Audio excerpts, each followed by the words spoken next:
My name is William Marchetty, 4639. That's a long time ago. Been in business for 40 years, give or take a little bit. Started out after I came out of the Navy. I worked for a couple companies that went out of business. I worked for one company, Railway Express, that worked there for 12 years, and then they closed up. So I went out on my own, and I did all right in the beginning. It took about 3 years to get started. My first company, a big company that I did well with, was Joseph Oates, and I was with them for 15 years, doing all their maintenance repair. Did well with them, and then I picked up a company called Progress Light, and that was a big account. And they had 300-400-ton presses that we rebuilt the presses. Then I picked up Philadelphia School. That was a biggie. In fact, I had to write my own contract because they have no idea how to write the contract. So I wrote my own contract of the job I did, which was a good 35 years ago. And I wrote that and had it ever since. That'd be a good 30 years, 35 years. I started out, first school I did was John Bartram High School, which was a machine shop. I would work on their lathes, and they asked me if I could fix the woodworking machinery. I said, sure, I guess so. So I started doing the woodworking machinery, and it mushroomed from there. I did a wood shop, and then I got into the welding shops and the printing shops, the sheet metal shops. So we did that job we still do it. It's been over 35, 40 years, and that was probably one of my bigger accounts. Now we had a lot of smaller companies too that we did work for, machine shops, a lot of tool and die shop. How you doing? Good, how are you? You gonna make a toothpick out of that? My first shop was in the New York shipyard, which was a metal building right on the water. It was colder than hell in there. Had that for about a year and a half. And the guy I rented from didn't pay the rent, so I had to get out of there. And then there was an auction on Federal Street in Camden, and the building went up for sale, and I got it for $30,000, which was cheap. The day I bought it, they went in that night and stripped the whole place down, all the plumbing and electric and everything. But we fixed it up and I made the machine shop larger by a third, put a building up in between the two buildings. That was about 40 foot long, I guess, a metal building in the center.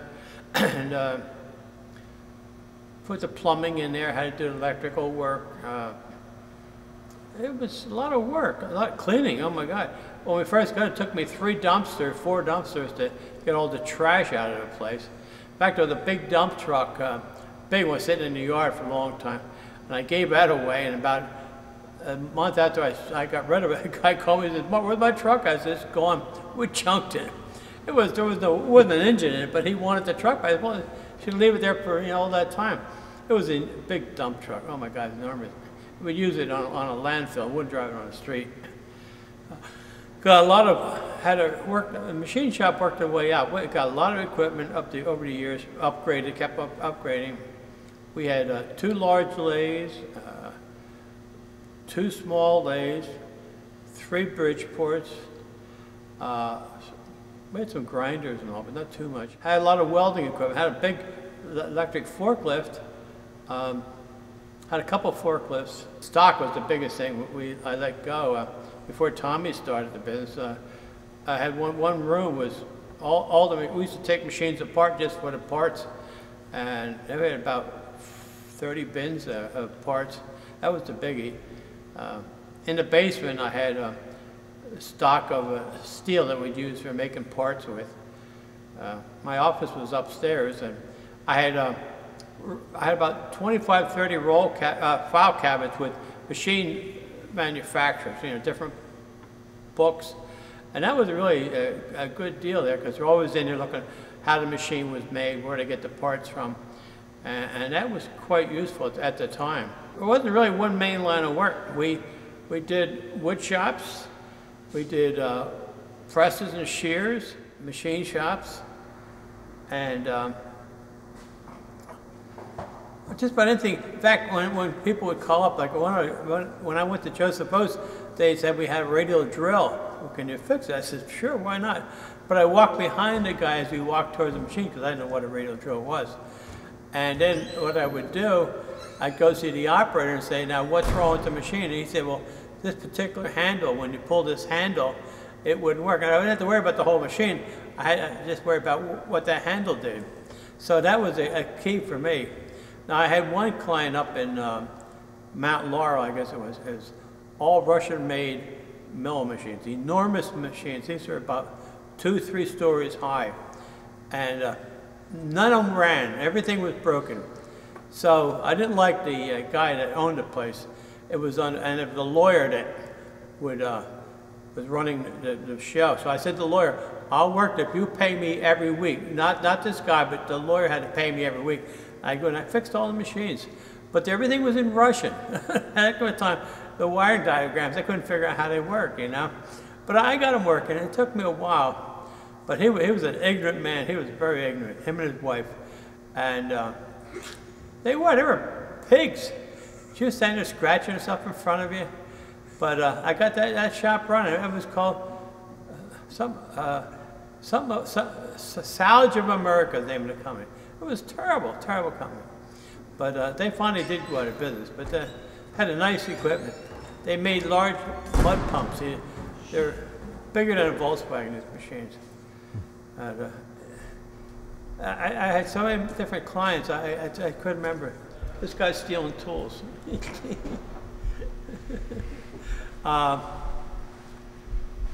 can edit that out.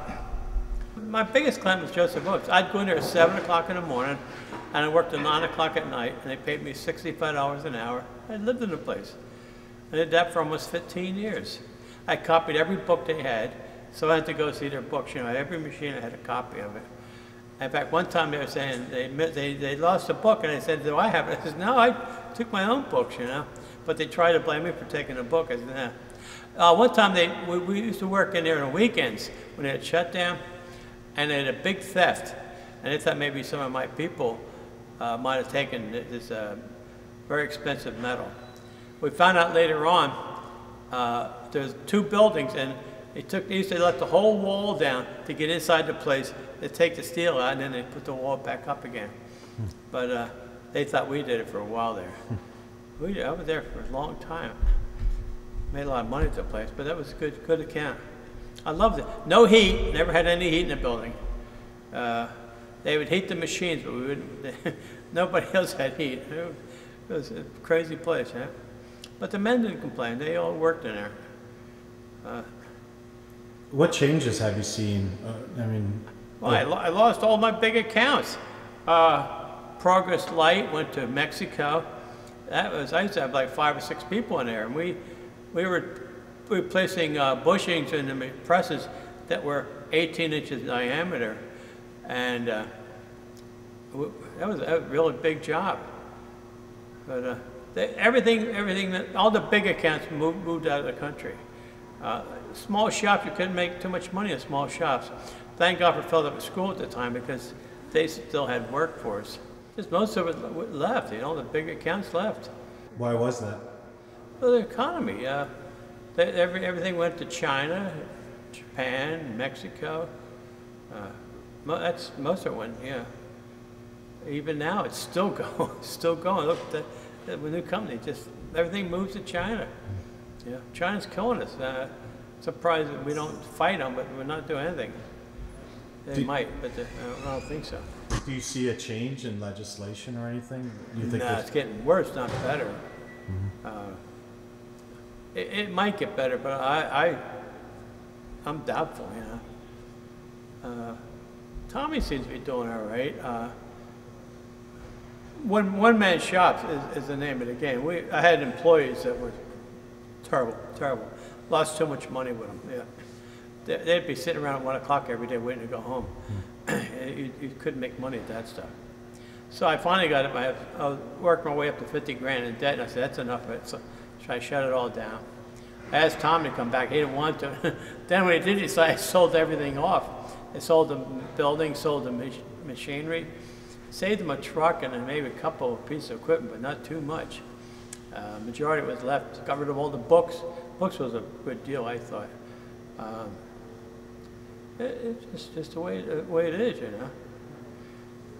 Not a heck of a lot going on. Had a lot of small accounts, you know, shops. We had quite a few woodworking shops that were quite big. People that made display cases and things like that. They were still good. We had about 5 of those companies. Schools are still a little bit, but not a heck of a lot in the schools. You could probably count them on 1 or 2 hands of the schools we have. What year did you start Marchetty Machinery? You know, it's a long time ago, yeah.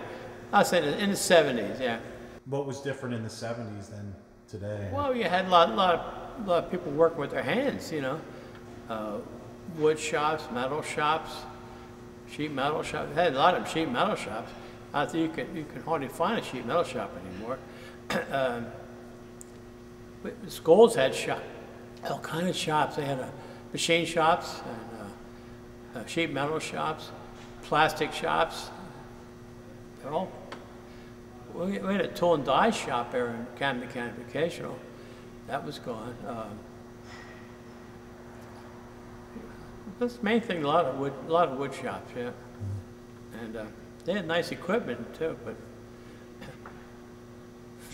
Philadelphia schools, they closed all their machine shops and some beautiful shops in Bach and Mastbaum. They had nice shops in there. Did you ever get hurt on the job? No, but I almost did one time. I was down near the shore. I'm working on a Weissong shear, and I was rebuilding the clutch, the gear kit, and I didn't disconnect the power. And I leaned over and hit the power button. My hand was in there. Lucky I didn't lose my hand. That was the only time that happened. Yeah, I never did that again since that. But yeah, I just happened to just touch that button, you know, and it, you know, started up. Not good thing. I've been in shops where people got killed in there. A young fellow was working on a Blanchard grinder, and he was cleaning out the underneath the grinder, and the boss shut the power off, and he's cleaning. Then he wanted to move the table back, so he started it back up, moved the table back, and then didn't tell the power. And he was in there working when it started back up, crushed him to death. It was not pretty, not pretty. We worked on a lot of two-phase equipment. Oh my God, everywhere along the Delaware River had two-phase equipment. Philadelphia schools, different shops down there. So we did a lot of two-phase work at one time. In fact, I had probably 30, 40 motors, spare ones in my shop that we used for replacing motors. But I got rid of auctioning them off. Yeah, thinking out in $4 and $15. Yeah. Did you ever get stiffed on the job? Somebody not pay you? Oh yeah, several times. But not only more or less in the beginning, not in the back, because I knew my customers. I could read people at that point who would pay, But I had a couple people that didn't pay. You take them to court, and you win the case, but they didn't pay, so you didn't get anything. So you just lost a couple days more. So taking people to court was not a good deal. I had a shop in Camden, and it was a good location as far as getting to my job sites. We had all the bridges there. I had a lot of break-ins. They seemed to break in more down there. I had one time they broke in. I had a big magnetic drill base. It was a gorgeous machine, probably worth about $2 grand. And they stole that. They probably got nothing for it, but it was a nice one. They took small air compressors and all. That's why I went to big air compressors, like 50 horsepower. They didn't steal them because they're too big. But a small air compressor like you would use for automobiles, they take them all the time. Didn't you have a shotgun in the shop? Yeah, it was in there, and a guy broke in, and the police caught him, and they thought he brought the gun. I said, that was mine. It was just a single barrel shotgun. But I said, no, he didn't bring it. I had it there. I thought you said that you told him that he took it. No, I didn't say that. No, Oh. they thought he brought it in with him. It would have been an armed robbery. No, he didn't bring it in. I had it. I don't keep it. I don't even want it back. It was I would probably be afraid to fire it because it's so old. But it was a single barrel shotgun. I don't know where I got it from. Somebody gave it to me. When you met Mom, is that when you started Marchetty Machinery? I would say close to it anyway. Yeah, because she did my books, and where I made a mistake is when we started getting established, she wanted to take out Social Security. I said, no, I'll take the money, put it back in the business. So our Social Security is lower for her because she didn't get that much credit on it. Because it was my fault to say, don't take out Social Security. So she didn't get a lot of years, didn't have Social Security paid into, or she would have got more money. So that was my mistake there.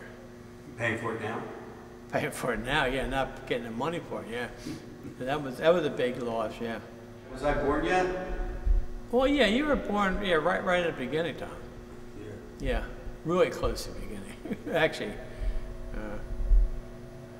I bought 2 trucks at one time. They were fairly new, 2 Dodges. I bought through Enterprise. They were like 2-year-old Dodges. They were a nice truck, the white ones I have. And they were pretty nice. I had some pretty good employees, and I had some bad employees too. I'm not even going to go into employees because there had some good guys and bad guys, you know. Had about 17 guys at one time work for me, but only 5 were really quite good. It's tough to find good workers. Oh, it's very hard to find good workers, yeah. First of all, they didn't want to come to work on time, or they screw off, you know, and do other things. But they get quality guys. I had some quality guys, like Chris Kraft was a very good worker. He put that center building up, him and his uncle. They put that building up for me. He was a good welder. A good worker, and he could walk up steel beams still. Chris was very talented that way. Did you do some work on some overhead cranes? I did. Yeah, I worked at the New York shipyard, did all the overhead crane. In fact, my brother was working with one time. We were doing a job at Oates, and we were up on the beam. We were about 40 foot in the air. And my brother was putting me in back of me, and I turned around, he's hanging up. That's why he said, oh, I'm afraid of height. Well, I never knew that, so I had to walk him back down. So he couldn't work for me because he couldn't work up high. In fact, we did the cables in Joseph Oates for the crane. I made up a little fixture because it was like eight loops that you had to make. So you had to get it right, and this was 3/4 inch steel cable. So I made up a jig with my rector set. So I'd make the wires go in the right direction so I wouldn't mess it. Couldn't get them crossed, it wouldn't work right. So I made up a little fixer. I think I still have it. It's a model. Huh? It was a model that you made. Yeah, a little model, yeah. But I had to keep track of which way to bring the thing. Because it's 80 foot from the ground up, and you bring it around. You want to make sure you're back in the right track, you know. That worried me that I didn't get them crossed. And it came out right, but it's the only way I could figure it out. They didn't get it crossed, you know. That was a big job. I did a job at the New York shipyard too. I did the wheels up on the crane. In fact, I was working with a young fella, and he fell off and went in the water, but didn't get hurt. It's 80 foot in the air. But he came out of it all right. I thought he was going to die. You fell into the water? Yeah, fell into the water, yeah. Yeah, we're from, I did a picture the other day, but yeah, it's, in fact, when I was up there, I made him put a cable, it wasn't a cable, running from one beam to the other, because you had to walk across a little piece of steel. So I wanted a cable they could hang on to, so they put a cable up there. But without that, it was really tricky, yeah. No, it was really hairy, yeah. That's a good basic, you know. A lot of different shops. I mean, I had a lot of clients. I don't remember so many of them, but I had at least 50, 80 shops that I did work in. A lot of weird machinery. I worked on a crane at Joseph Oates. It was made in 1890, and we replaced the gears on that several times.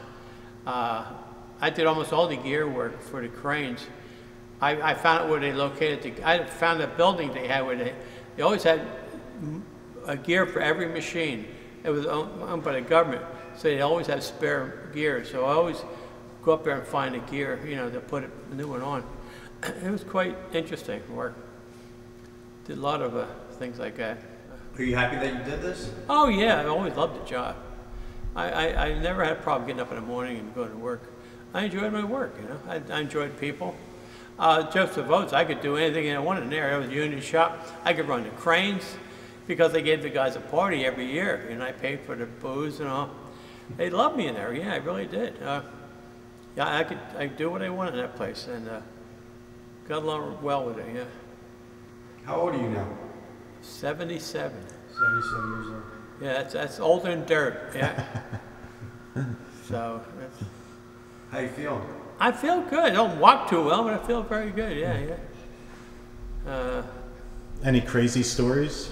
Oh, I could probably tell you the How crazy. about Chris Graff getting cut open? That was it. I planned a trip for my wife for a vacation, and I spent weeks planning it. I was going to go up to Nova Scotia, and I had everything planned out. I talked to each town, and asked where I could stay, you know. And they would say, "Well, when do you want to?" Most would tell you. That's why I said, "Well, if you're going with your boyfriend, where would you go?" And they would say, "Well, go to this hotel or this motel."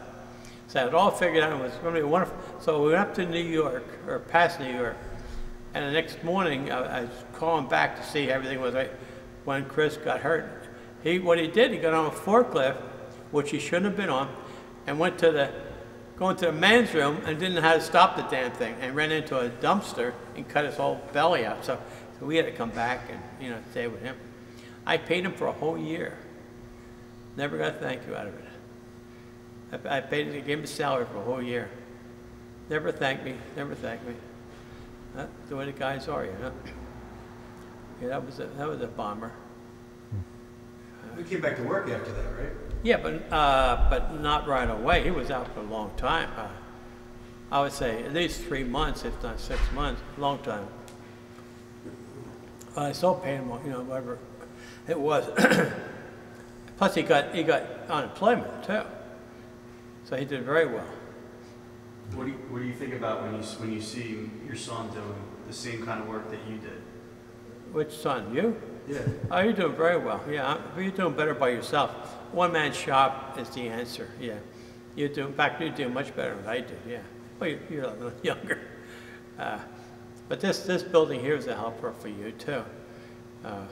Like I say, you're making the tables now, and you know, you learn more than I did. Yeah, you're getting almost as good as me. But I'm working towards it. Yeah, no, you're doing very well here. This is a nice setup, and yeah, you got some nice kids. You're feeling all right, yeah. Your wife's putting up with you. Yeah. What do you think about the factory? What do you think about this? Oh, it's a great building, yeah.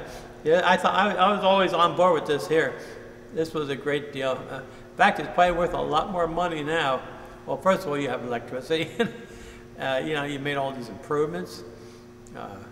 When he first bought this, it had no electricity. 110, but nothing to talk about. And it didn't have all these walls up in these different rooms and all. Didn't have different heating and air conditioning in here now. It's a lot more going on. He did pretty well with this building. And it's can only go forward. You know, it's going to be a good move. Yeah. Real estate-wise, this place got to go big bucks now because you know all these properties are here getting fixed up really nice. Yeah, your neighbors are nice. You got that guy that opened that baseball museum up. That was a beautiful building here. And there's another couple of buildings they're building down the street. I don't know what they are going to be, but it looks good. So real estate-wise, this town's really flying. Well, always has been. You know, ever since the neighborhood changed, all kinds of just come a long way. Yeah. What do you see about the future of this industry? It might get better because they're talking about bringing it back now. Wood shops, welding shops, they've been talking about this in the news recently. So Trump actually wants to bring it back. He's not one of my favorites, but he wants to bring it back. So it might help it a lot. It needs it, I'll tell you that. I'm a factory worker, and that ain't worth a damn, man. You can't take that to the farm. That's great. I think that should do it, right? Yeah, man. Anything else? All right, that's a wrap.